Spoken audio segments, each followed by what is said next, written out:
So there's this thing that happens in yoga class sometimes where you go to yoga and something triggers a release, an emotional release, and sometimes it's crying. It can actually happen a lot of different ways. I've also been privy to the person who barfs.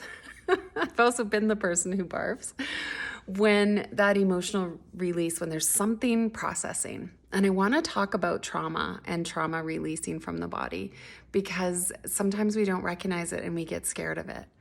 So, trauma is a stored experience, stored emotion, stored something that's in your cells of your body.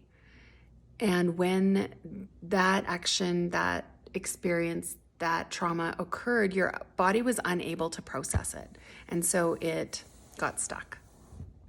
I might not be explaining that perfectly, probably not. But what I want to say is that what usually happens is that once your body comes to a place of feeling safe, then we are supposed to allow that emotion that goes with that experience to process. Give ourselves time to digest it, time to allow it to be assimilated, felt, allow it to flow through so that it's no longer stuck in our cells.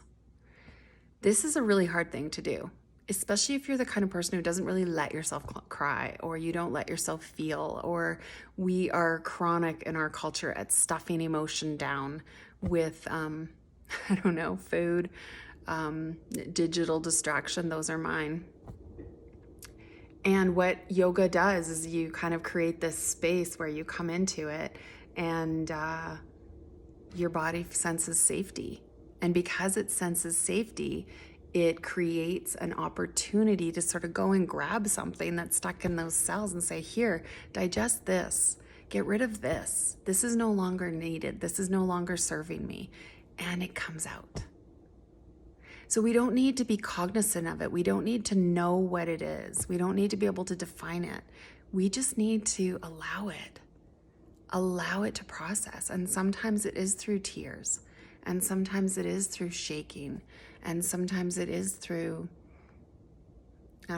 more violent ways of releasing, yelling, screaming, throwing up. You can have an actual physical reaction to release of trauma.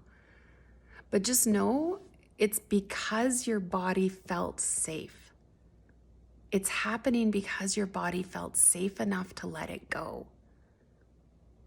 And so when you hear those sorts of words in yoga, when we talk about taking a nice big inhale and allowing anything that no longer serves you to release on your exhale, your breath is the largest organ of detox. And so let it cleanse you, let it clear you, let it help process not only like physical toxins, but emotional toxins in your body. This is what the process is all about. It's juicy stuff. Play with it. Go to a yoga class. Juicy stuff. Bye.